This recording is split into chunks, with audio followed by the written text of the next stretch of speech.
We turn now to some analysis from our political panel. Amy Walter is the national editor of the Cook Political Report. Jeffrey Goldberg is the editor-in-chief of The Atlantic, and Ed O'Keefe covers Congress and politics for The Washington Post and is a CBS News contributor. Jeffrey, I want to start with you. The president has been in two places on Russia here. What is your assessment of, again, he's back on this question of whether he believes his intelligence community? I think rhetorically he's in two places. I think his heart is in one place. I mean, Vladimir Putin is one person he's never criticized. He attacks the American intelligence community far more often than he attacks Russia and Putin.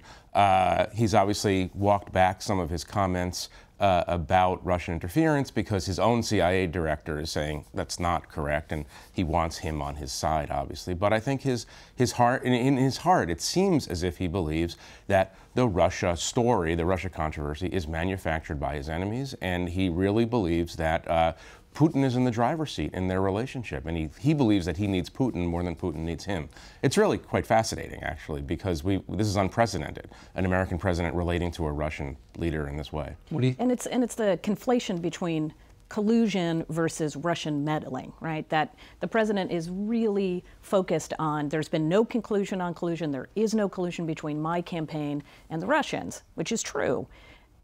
We obviously have investigations going on this. What is not in dispute is the fact that Russia engaged, involved, meddled in the 2016 election. But the president is not separating those two things out. And then he made the further claim, which is also dangerous, is to say, well, I don't really believe the last administration when it came to their views on Russia, but now that we have my administration, we can believe those.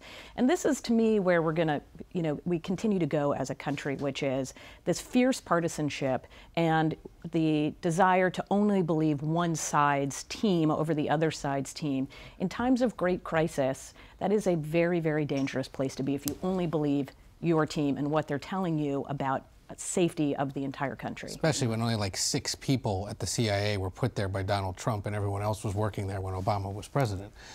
Not only this situation, but I think there's going to be a lot of concern about some of the other things he said this past week while in Asia, whether it's suddenly being sympathetic to the Chinese when it comes to trade imbalance, and the fact, as Margaret pointed out, that all the other countries at this conference were getting together to work on a new Trans-Pacific partnership, and the United States was on its way to Manila.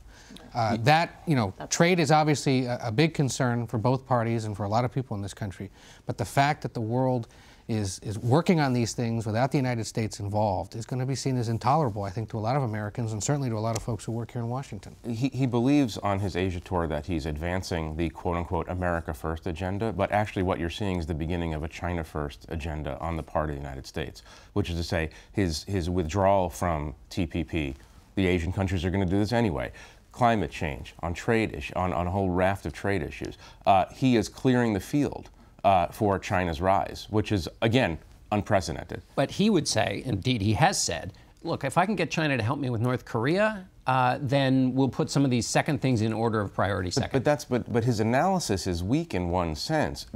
China has to deal with North Korea for China's sake. It's not just in the American interest to box in North Korea. It's in China's direct interest. And so it seems as if he's negotiating from a place of weakness, which is odd given his self-described abilities as a premier negotiator. He's not negotiating from a position of natural American strength, and there is natural American strength he could bring to these negotiations. All right, we're going to have to hold it there. We'll be back. We've got a lot of politics to discuss, so we'll take a break there, and we'll be back with our panel and those political issues. Stay with us.